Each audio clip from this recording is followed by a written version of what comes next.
അസ്സലാമു അലൈക്കും വറഹ്മത്തുള്ളാഹി തആല വബറകാതുഹു. അന്ന് ഞങ്ങളുടെ പ്രിയപ്പെട്ട മകൾ തിരിച്ചു വന്ന ആ ദിവസം സത്യം പറഞ്ഞാൽ ഫർസാനയുടെ ഉമ്മക്കും ഉപ്പക്കും അത് വല്ലാത്ത സന്തോഷമുള്ള നിമിഷമായിരുന്നു. ഇക്ക, എന്താ മോളെ?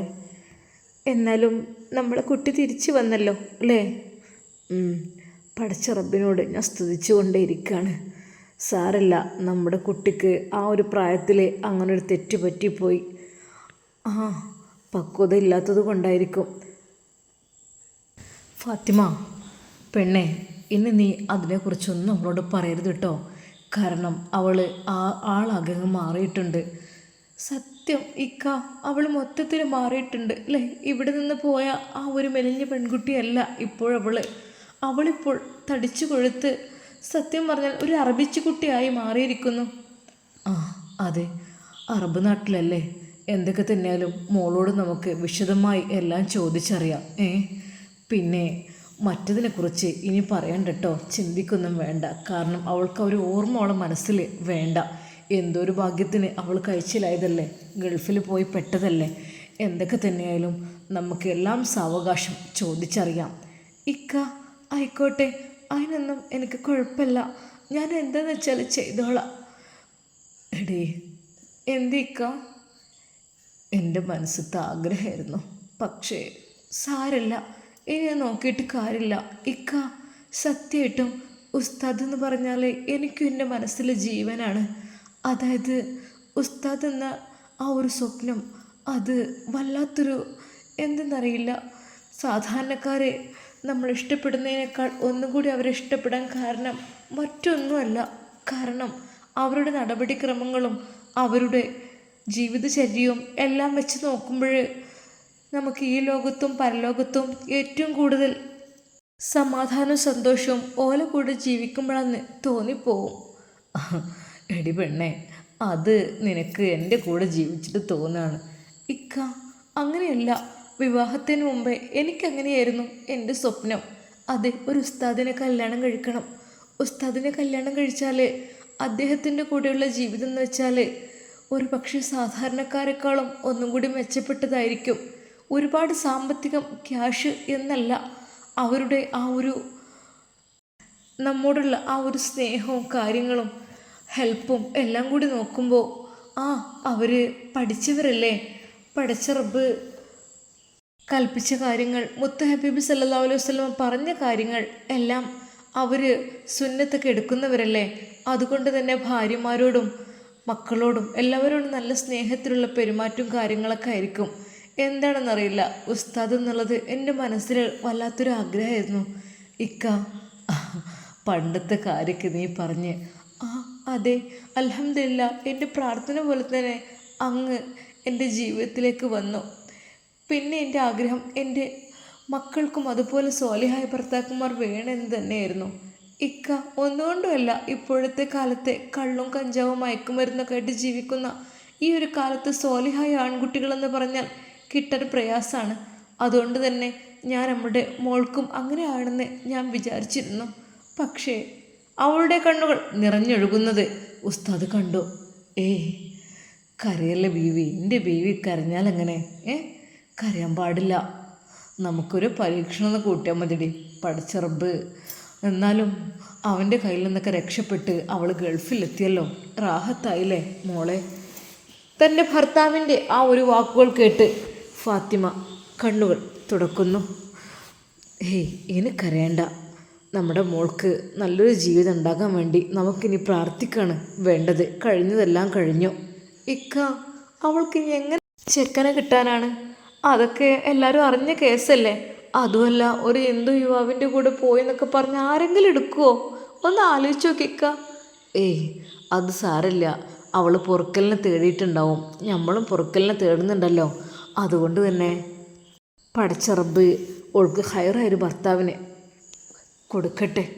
ഇക്ക, അത് എനിക്ക് പേടിയാണ്, കിട്ടാൻ പ്രയാസമാണ്. അതൊന്നും ഇപ്പം ആലോചിക്കണ്ട. ഇനി അതിനെക്കുറിച്ച് മോളൊന്നും ഇവിടെ നിൽക്കട്ടെ. എന്നാൽ ഈ സമയം അതാ ഫർസാന അവൾ പുറത്തേക്ക് നോക്കിക്കൊണ്ടേ ഇരിക്കുകയാണ്. ഒരു നിമിഷം അവൾ തൻ്റെ പിഞ്ചു പൈതലിനെയാണ് ഓർക്കുന്നത്. അല്ലാ, അതോർക്കുമ്പോൾ അവളുടെ ഹൃദയം പൊട്ടി ഒലിക്കുന്നു. റബ്ബേ, തൻ്റെ പിഞ്ചു കുഞ്ഞിനെ ഇനി വീഡിയോ കോളിലൂടെ കാണുകയെന്ന് വെച്ചാൽ അത് പഠിച്ചവനെ ഉമ്മയുടെയും ഉപ്പയുടെയും മുമ്പിൽ വെച്ച് എന്തെന്ന് പറയും? അറബിയുടെ കുഞ്ഞാണെന്ന് പറയാം. എന്തൊക്കെ തന്നെയായാലും സാഹചര്യത്തിനനുസരിച്ച് വിളിക്കുവാൻ സൈത്തൂൻ ബേബി പറഞ്ഞിരുന്നു. ഇൻഷാ അല്ലാ അങ്ങനെ എങ്ങനെയും പറഞ്ഞ് കുഞ്ഞിനെ കാണാതിരിക്കാൻ കഴിയണില്ല. അവളുടെ സ്ഥലങ്ങളിലെ വേദനയുണ്ട് നന്നായിട്ട്. പക്ഷെ അവളതൊന്നും ആരോടും മിണ്ടിയില്ല. അല്ലെങ്കിലും ആരോട് പറയാം? അവൾ ഒരുപാട് ചുടുവെള്ളമെടുത്ത് അതെല്ലാം കഴുകിക്കൊണ്ടിരുന്നു. പഠിച്ചോനെ എങ്ങനെയെങ്കിലും ഒന്ന് എന്താ റബ്ബേ ഞാൻ ചെയ്യാം. എന്നാൽ ഈ സമയം അവളുടെ ഫോണിലേക്ക് അതാ ഒരു കോൾ വരുന്നു. അവൾ പെട്ടെന്ന് തന്നെ എടുത്തു. ഓഹ് ബോട്ടിമ് ആയത് നന്നായി. പിന്നെ ഇവിടുത്തെ ഒരു സിമ്മും കാര്യങ്ങളും ഒക്കെ എടുക്കണം. അല്ലെങ്കിലും ഇവിടെ എനിക്ക് വിളിക്കാൻ ആരാലേ? വാട്സപ്പ് ഉണ്ട്, അത് മതി. പിന്നെ ബോട്ടിമുണ്ട്. എന്നാൽ വീഡിയോ കോൾ ഓൺ ചെയ്തപ്പോൾ തന്നെ കണ്ടത് അവളുടെ ഹൃദയത്തിൻ്റെ ഭാഗമായിരുന്നു തൻ്റെ നൂർമോനെ. ആ ഒരു കാഴ്ച കണ്ട് അവൾ പൊട്ടിക്കരഞ്ഞു പോയി. അവൾ പതുക്കെ വാതിലടച്ച് ബേബി, സൈത്തൂൻ ബേബി, മോളെ ഫർസാന റാഹത്തായിട്ട് എത്തിയില്ലേ? എത്തി, ഞാൻ മെസ്സേജ് ഇട്ടിരുന്നല്ലോ. ആ അറിഞ്ഞു. പിന്നെ സുഖമല്ലേ മോളെ? ദാ പൊന്നു വാവട്ടോ, കുഞ്ഞുവാവക്ക് ഒരു കുഴപ്പമില്ല കേട്ടോ. ദാ ഇപ്പം കുറേശ്ശെ ഞാൻ ഫുഡ് കൊടുക്കൽ തുടങ്ങിയിട്ടുണ്ട് കേട്ടോ. ആ കുഞ്ഞ് ഫർസാനയുടെ മുഖം കണ്ടപ്പോൾ കൈകാലുകളിട്ടടിച്ച് അവളുടെ മുഖത്ത് നോക്കി പുഞ്ചിരിക്കുകയാണ്. പക്ഷേ അവൾക്കത് സഹിക്കുവാൻ കഴിഞ്ഞില്ല. അവളുടെ മനസ്സ് വല്ലാതെ അങ്ങ് വേദനിച്ചു പോയി. മനുകുട്ടി എവിടെ? മനുകുട്ടി എവിടെ? മनु പൊന്നും മോനെവിടെ? അവളുടെ കണ്ണുകൾ നിറഞ്ഞൊഴുകുന്നുണ്ടായിരുന്നു. ആ പൊന്നുമോൻ്റെ മുഖം അത് കുറച്ചു കഴിഞ്ഞപ്പോൾ തൻ്റെ പെറ്റുമ്മയെ കണ്ട ആ പൊന്നുമോൻ കരയുവാൻ തുടങ്ങുകയാണ്. അത് തൻ്റെ ഉമ്മയെ കണ്ടിട്ടായിരിക്കും. ഫർസാന മോളെ കുറച്ച് കഴിഞ്ഞിട്ട് വിളിക്കാട്ടോ, വാവ കരയുന്നുണ്ട് കേട്ടോ. ഓക്കെ ബീവി, എൻ്റെ കുഞ്ഞിനെ എനിക്ക് ഒന്നുകൂടെ കാണാലോ. കുഞ്ഞിനൊന്ന് കരച്ചിൽ മാറ്റട്ടെ കേട്ടോ. ഓക്കെ. അങ്ങനെ അതാ സൈത്തൂൻ ബീവി കുഞ്ഞിനെയും കൊണ്ട് പോകുന്നു. സെയ്ഫ് ഓടിയെത്തി. എന്താ എന്താ എന്ത് കരയുന്നത്? ഏയ് ഇല്ല, ഓൻ്റെ ഉമ്മച്ചിനെ ഒന്ന് കാട്ടിക്കൊടുത്തു, അതുകൊണ്ടാണ്. സൈത്തൂൻ ബീവിക്കും കരച്ചിൽ വരുന്നുണ്ടായിരുന്നു. എന്താ ഇത്, നീയും കരയാണോ? എടി പെണ്ണേ, എന്താ? ഞാൻ ഒരു കാര്യം പറയട്ടെ. എന്ത് കാര്യമാണ്? അത് നമുക്കൊരു കുഞ്ഞില്ല എന്നുള്ള കാര്യം സത്യമായിരുന്നു അല്ലേ? ഇപ്പോൾ പടച്ച റബ്ബിൻ്റെ ഞാമത്തുകൊണ്ട് നമുക്ക് ഒരു കുഞ്ഞിനെ അല്ലാഹു സുബ്ഹാനഹു വ തആല നൽകി അല്ലേ? അവളാണെങ്കിൽ നാട്ടിൽ പോവുകയും ചെയ്തു. ഞാൻ മോളോട് ഒരു കാര്യം ചോദിക്കട്ടെ സൈത്തൂൻ? എന്തർബ? നമുക്ക് ഈ കുഞ്ഞിനെ അങ്ങ് സ്വന്തം കുഞ്ഞാക്കി അങ്ങ് വളർത്താം. അവളോട് ഇനി നാട്ടിൽ തന്നെ സെറ്റിലാവാം ഒന്ന് പറഞ്ഞാലോ? അത് കേട്ട് സൈത്തൂൻ ബീവി ഒരു നിമിഷം ഞെട്ടിപ്പോയി. അല്ലാ, എന്താ സെയ്ഫ് നിങ്ങൾ പറയുന്നത്? പെറ്റ് വയറാണ് അവൾക്കതിന് കഴിയോ? എന്താ സെയ്ഫ് ഇങ്ങനെയൊക്കെ സംസാരിക്കുന്നത്? വേണ്ട, ഞാൻ അവൻ്റെ ഒരു ഉമ്മയായി നിന്നോളാം ഇവിടെ. പക്ഷേ അവളുടെ ആ ഒരു സ്നേഹം, വേദന അത് വ്യത്യസ്തമായിരിക്കും. എൻ്റെത് വേറെയാണ്. പക്ഷേ പെറ്റുവയറിൻ്റെ വേദന അവർക്കെല്ലാം അറിയുള്ളൂ. അതുകൊണ്ട് സെയ്ഫ് ഇതിനെക്കുറിച്ചൊന്നും പറയരുത്. പാവാണ് അവൾ. എത്ര വേദന സഹിക്കുന്നുണ്ടാവും, എത്ര നെഞ്ച് പൊട്ടിക്കരയുന്നുണ്ടാവും. സാരല്ല, പിന്നെ കുഞ്ഞിൻ്റെ കാര്യത്തിലൊക്കെ ഓക്കെ അല്ലേ? എന്നാൽ ഇടയ്ക്കിടെ കുഞ്ഞ് വല്ലാതെ കരയുമ്പോൾ ബീവി ആ ഒരു സംഭവം ചെയ്യുമായിരുന്നു. അതെ, ബീവിയുടെ അമ്മിഞ്ഞ കുഞ്ഞിൻ്റെ വായിലേക്ക് വെച്ചു കൊടുക്കും വല്ലാതെ കരയുമ്പോൾ മാത്രം. എന്നാൽ അത് കുടിച്ചുകൊണ്ട് അവൻ ഉറക്കത്തിലേക്ക് വഴുതി വീഴുകയും ചെയ്യും. എന്താണെന്നറിയില്ല, സൈത്തൂൻ ബീവിക്ക് തൻ്റെ സ്വന്തം കുഞ്ഞിനെ പോലെയാണ് ഇപ്പോൾ തോന്നുന്നത്. അതെ, കുഞ്ഞ് വളരെയധികം ഇഷ്ടപ്പെടുന്നു. സൈത്തൂൻ ബീവിയുടെ ആ മാറിടം, സൈത്തൂൻ ബീവിയുടെ കൈകൾ, സൈത്തൂൻ ബീവിയുടെ മുഖം, അതെല്ലാം അവൻക്ക് പ്രിയപ്പെട്ടതായി മാറിക്കഴിയുകയാണ്. തൻ്റെ പ്രിയപ്പെട്ട ഉമ്മാക്ക് പകരം തൻ്റെ വളർത്തുമ്മയാണ് തൻ്റെ കൂടെ ഉള്ളത്. തൻ്റെ വളർത്തുപ്പയും ഒരിക്കൽ പോലും സെയ്ഫിൻ്റെ മകനല്ല എന്നുള്ള യഥാർത്ഥ സത്യം മാത്രം അവിടെ ഓപ്പണല്ല. കുഞ്ഞിനെ താരാട്ടിയും കൊഞ്ചിച്ചും സെയ്ഫ് അറബിയും ജെയ്ത്തൂൻ ബീവിയും അങ്ങനെ നിമിഷങ്ങൾ തള്ളി നീക്കുന്നു. എന്നാൽ തൻ്റെ പ്രിയപ്പെട്ട പൊന്നുമോനെ കാണാത്ത വിഷമത്തിൽ അതാ ഫർസാന കണ്ണീരൊഴുക്കുന്നു. അവൾ പുറത്തെ ജനാലയിലൂടെ നോക്കി അവൾ ഓരോ സ്വപ്നങ്ങൾ കണ്ടുകൊണ്ട്, റബ്ബേ എൻ്റെ കുഞ്ഞ് അറബി പറഞ്ഞ ആ വാക്ക്, റബ്ബേ ഞാൻ എന്ത് ചെയ്യാം എനിക്കറിയുന്നില്ല. പിന്നെ ഷെഫി ഉസ്താദിനെ കുറിച്ചും അവൾ ഓർത്തു. റബ്ബേ എന്തു നല്ല ഉസ്താദായിരുന്നു, എത്ര നല്ല മൊഞ്ചൻ ഉസ്താദായിരുന്നു. എനിക്ക് ഒത്തിരി ഇഷ്ടമായിരുന്നു ആദ്യമൊക്കെ. പക്ഷെ പിന്നീട് എൻ്റെ ശരീരത്തിലേക്ക് ഇബ്ലീസ് കയറിയത്, അതോടുകൂടി എല്ലാം നഷ്ടമായി. അതെ, ഒത്തിരി സ്വപ്നങ്ങൾ വാരിക്കൂട്ടിയിരുന്നു, ഒരുപാട് സ്വപ്നങ്ങളും കണ്ടിരുന്നു. എല്ലാവരോടും പറഞ്ഞിരുന്നു എനിക്ക് ഒത്തിരി ഇഷ്ടമാണ് ഞങ്ങളെ വീട്ടിലേക്ക് വരുന്ന ഉസ്താദിനെ. ഞാൻ കല്യാണം കഴിക്കുകയാണെങ്കിൽ അദ്ദേഹത്തെ മാത്രമേ കല്യാണം കഴിക്കുള്ളൂ. അങ്ങനെയൊക്കെ പറഞ്ഞിട്ടായിരുന്നു സ്കൂളിലും മദ്രസയിലും ഒക്കെ പറഞ്ഞിരുന്നത്. എന്ത് ചെയ്യാൻ, എൻ്റെ ഓരോ ബുദ്ധിമോശം. പഠിച്ചവനെ, ഒരു പെൺകുട്ടിക്കും ഈ ഒരു ഗതി വരാതിരിക്കട്ടെ. ഞാൻ ഒരു അമുസ്ലിം യുവാവ് എന്നൊക്കെ പറഞ്ഞാൽ അത് എന്തൊക്കെ തന്നെയാലും നമുക്ക് അവരോട് ഇഷ്ടം തോന്നും.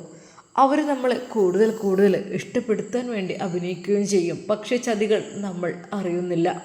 രാജേഷ് പറഞ്ഞ ആ ഒരു വാക്കുകളെല്ലാം അവളുടെ ചെവി മുഴങ്ങുന്നു. എൻ്റെ പൊന്നു ബീവി പെണ്ണേ, നിന്നെ ഞാൻ എൻ്റെ ഇഷ്ടം പോലെ നോക്കും. പിന്നെ നിൻ്റെ മനോഹരമായ കണ്ണുകൾ എന്ത് ഭംഗിയാടി കാണാൻ. സത്യമായിട്ടും നിനക്ക് ദൈവം കണ്ടറിഞ്ഞു തന്ന പോലെയാണല്ലോ ഈ ഒരു സൗന്ദര്യം. അവൻ്റെ ആ വാക്കുകളിൽ അതേ ഞാനങ്ങ് മയങ്ങി. പിറ്റേന്ന് ഒരു സുപ്രഭാതത്തിൽ റബ്ബെ ആലോചിക്കാൻ കൂടി കഴിയുന്നില്ല. പെട്ടെന്ന് ഉമ്മ വിളിച്ചു. മോളെ. ആ ഉമ്മ. എന്താ മോളിവിടെ ഒറ്റയ്ക്കിരിക്കണ? വാ മോള് വാ.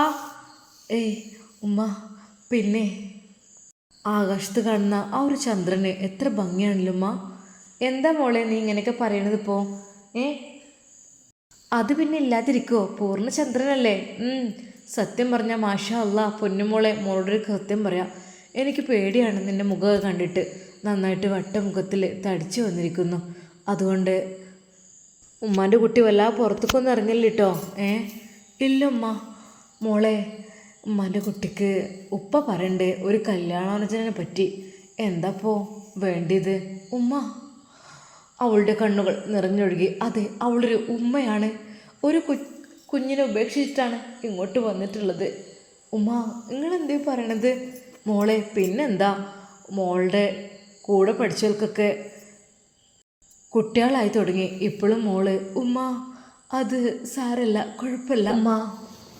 ഉമ്മാൻ്റെ കുട്ടിക്ക് ആദ്യം ഉമ്മ പുറത്തു തരണം. മോളെ എന്തീ കരയണ്? ഉപ്പയെ ഫർസാന വിളിക്കുന്നു. ഉപ്പ വരി, ഇവിടെ ഇരിക്കി. ഉപ്പയും ഉമ്മയും എനിക്ക് പുറത്തു തരണം കേട്ടോ. ഞാൻ അറിവില്ലായ്മ കൊണ്ട് പോയതാണ്. പക്ഷേ മോളെ അത് സാരമില്ലെന്ന് പറഞ്ഞല്ലോ. പിന്നെ പെട്ടെന്ന് നീ ഗൾഫിലേക്ക് പറന്നു എന്ന് പറഞ്ഞു. അപ്പോഴൊരു സമാധാനമായത്. എന്തായാലും ഞങ്ങൾ പ്രാർത്ഥനയൊക്കെ ഉണ്ട്, മോൾക്ക് ഒരു വിഷമവും ഒരു പ്രയാസവും ഒന്നും ഉണ്ടാവില്ല. ഒക്കെ ഞങ്ങൾ പഠിച്ച റബ്ബിനോട് കരഞ്ഞ് ദുആ ചെയ്തിട്ടുണ്ട്. ഉമ്മാൻ്റെ കുട്ടി ഇനി പുതിയൊരു ജീവിതത്തിലേക്ക് കടക്കണം. ഒരു ഭർത്താവിൻ്റെ കൂടെയുള്ളൊരു ജീവിതം, അതാണ് ഇനിയുടെ കുട്ടിൻ്റെ ലക്ഷ്യം. അത് കേട്ടപ്പോഴും അവളുടെ കണ്ണുകൾ നിറയുകയായിരുന്നു. അത് തൻ്റെ പൊന്നുമോൻ നൂർമോനെയാണ് ഓർമ്മ വരുന്നത്. റബ്ബേ, കുഞ്ഞിൻ്റെ സേഫ്റ്റി ഭയന്നിട്ടാണ് ഞാൻ നാട്ടിലേക്ക് വരുമ്പോൾ അവനെ കൊണ്ടുവരാതെ ജെയ്ത്തൂൻ ബീവിയെ ഏൽപ്പിച്ചത്. റബ്ബേ, വൈകാതെ തിരിച്ചു പോകണം. മോളൊന്നും പറഞ്ഞില്ല കേട്ടോ. കല്യാണക്കാര്യത്തെക്കുറിച്ച് നമുക്ക് അന്വേഷിച്ചാലോ? ഉമ്മ അതൊന്നും വേണ്ട. അതെന്താ മോളെ, ഇനി എന്നാ? ഇൻഷാ അല്ലാ ഞാൻ പറയാം എല്ലാം. ഞാൻ ഒന്നുകൂടി എനിക്ക് പോകേണ്ടി വരും. മോളെ എന്തൊക്കെയാണ് മോള് പറയുന്നത്? അതെ ഉമ്മ. മോൾ എന്നെ തിരിച്ചു പോവാണോ? ആ ഉമ്മ, എനിക്ക് എൻ്റെ രേഖകളും കാര്യങ്ങളെല്ലാം അവിടെയാണല്ലോ. ഉമ്മയോട് അത് പറഞ്ഞപ്പോൾ ഉമ്മ പറഞ്ഞു, മോളെ ഇനിയും ഞങ്ങളെ വിട്ടു പോവാണോ? ഉമ്മ അതല്ല, എനിക്ക് പോവൽ അത്യാവശ്യമാണ് ഉമ്മ. ആയിക്കോട്ടെ, എന്നാൽ ഉമ്മൻ്റെ കുട്ടി എത്ര ഇവിടെ നിൽക്കുക? 2 മാസം ഉണ്ടാവുമോ? ഉമ്മ ഇല്ലമ്മ, 1 മാസം കഷ്ടിച്ച് എന്ന് തന്നെ വേണമെങ്കിൽ പറയാം. ഉമ്മ ഓരോ കാര്യങ്ങൾ അവളോട് ചോദിച്ചറിയുന്നു. മോള് എന്ന് മുതലാണ് ഇങ്ങനെ തടിച്ചത്? ഇത്രയൊന്നും ഇല്ലായിരുന്നല്ലോ തടിയൊന്നും. അതൊക്കെ ഒരു സംഭവമാണ്. സത്യം പറഞ്ഞാൽ പറയുകയാണെങ്കിൽ ഉമ്മ ഒരുപാട് കഥകൾ പറയാനുണ്ട്. എന്നാൽ അൽഹംദുലില്ലാ നിങ്ങളുടെ കൈകളിൽ എത്തിപ്പെട്ടതാണ് എനിക്ക് വല്ലാത്തൊരു സന്തോഷമായിട്ട് തോന്നുന്നത്. ജെയ്ത്തൂൻ ബീവിയെയും സെയ്ഫ് അറബിയെക്കുറിച്ചും അവൾ ഓർത്തു. മോളെ എന്താ ചിന്തയിലാണല്ലോ? ഒന്നുമല്ല, അറബ് നാട്ടിലായിരുന്നു അവളുടെ മനസ്സിൽ. അറബ് നാട്ടിലിപ്പോൾ കുറച്ച് നിന്നപ്പോൾ അവിടെ തന്നെ ആയില്ലേ എൻ്റെ ചിന്താഗതികളും കാര്യങ്ങളൊക്കെ. ഉമ്മ, ഇൻഷാ അല്ലാ തിരിച്ചു പോകണം, അതാണ് ആഗ്രഹം. മോളെ, ഉപ്പയോടൊക്കെ ചോദിച്ചിട്ട് ആക്കം പോലെ അനുസരിച്ചിട്ടോ, ഇപ്പോൾ തിരക്കൂട്ടണ്ട. ഉമ്മ, ശരിയാണ്. ഫർസാനക്ക് തൻ്റെ കുഞ്ഞിൻ്റെ മുഖം മാത്രമാണ് അവളുടെ മനസ്സിലേക്ക് ഓടി വരുന്നത്. ഉമ്മയോടെല്ലാം തുറന്നു പറഞ്ഞിട്ട് കുഞ്ഞിനെ ഏറ്റുവാങ്ങിയാലോ എന്നുവരെ അവൾ ചിന്തിച്ചു പോകുന്ന നിമിഷം. എന്നാൽ ഈ സമയം ഷെഫി ഉസ്താദിൻ്റെ വീട്ടിൽ ഷെഫി ഉസ്താദിൻ്റെ മനസ്സിലും പഴയകാല ചിന്തകളായിരുന്നു. റബ്ബേ, ഒരുപാട് ഓളെ ഞാൻ കാത്തിരുന്നു. സത്യം പറഞ്ഞാൽ അവളുടെ പിതാവ് പറഞ്ഞ അനുസരിച്ച് തന്നെ ഞാനും കരുതി. ഒരുപാട് സ്വപ്നങ്ങൾ, സാരല്ല, അവന്നിപ്പോൾ ആലോചിച്ചിട്ട് കാര്യമില്ല. ഷെഫി ഉസ്താദിൻ്റെ കണ്ണുകളും നിറഞ്ഞൊഴുകി. പ്രിയപ്പെട്ട കൂട്ടുകാരെ, നമുക്ക് ബാക്കി ഭാഗം നാളെ കാണാം കേട്ടോ. അപ്പോൾ നിങ്ങളോടായിട്ട് ഒരു ക്വസ്റ്റ്യൻ. സീനത്തിന് ഭർത്താവായിട്ട് ഷെഫി ഉസ്താദ് വേണോ അതോ അറബി വേണോ? അതാണ് ക്വസ്റ്റ്യൻ. അപ്പോൾ നിങ്ങൾക്ക് ഇഷ്ടപ്പെട്ടവർ കമൻറ്റുകൾ രേഖപ്പെടുത്തുക കേട്ടോ. പിന്നെ കഴിഞ്ഞ കഥയിൽ ഒരുപാട് ലൈക്ക് എല്ലാവരും ചെയ്തിരുന്നു. മാഷാ അല്ലാഹ്, നല്ല സന്തോഷം കണ്ടപ്പോൾ. പിന്നെ അതുപോലെ തന്നെ സബ്സ്ക്രൈബ് ചെയ്യാത്തവർ സബ്സ്ക്രൈബ് ചെയ്യുക. ആകെ കുറച്ച് സബ്സ്ക്രൈബേഴ്സ് നമുക്കുള്ളൂ കേട്ടോ ഈ ചാനലിൽ. അപ്പോൾ ഇൻഷാ അല്ലാഹ് നമ്മളുടെ ഷെഫി ഉസ്താദും സീനത്തും അല്ലെങ്കിൽ അറബിയും ഫർസാനിയും എങ്ങനെയാണ് അവരുടെ മാച്ചിങ്, എങ്ങനെയൊക്കെയാണ് ഷെഫി ഉസ്താദിൻ്റെ ജീവിതത്തിൽ ഇനി ഉണ്ടാകുക, നമുക്ക് കാത്തിരുന്ന് കാണാം. അതുവരേക്കും എല്ലാവർക്കും ഒരിക്കൽ കൂടി അസ്സലാമു അലൈക്കും വറഹ്മത്തുള്ളാഹി തആല വബറകാതുഹു.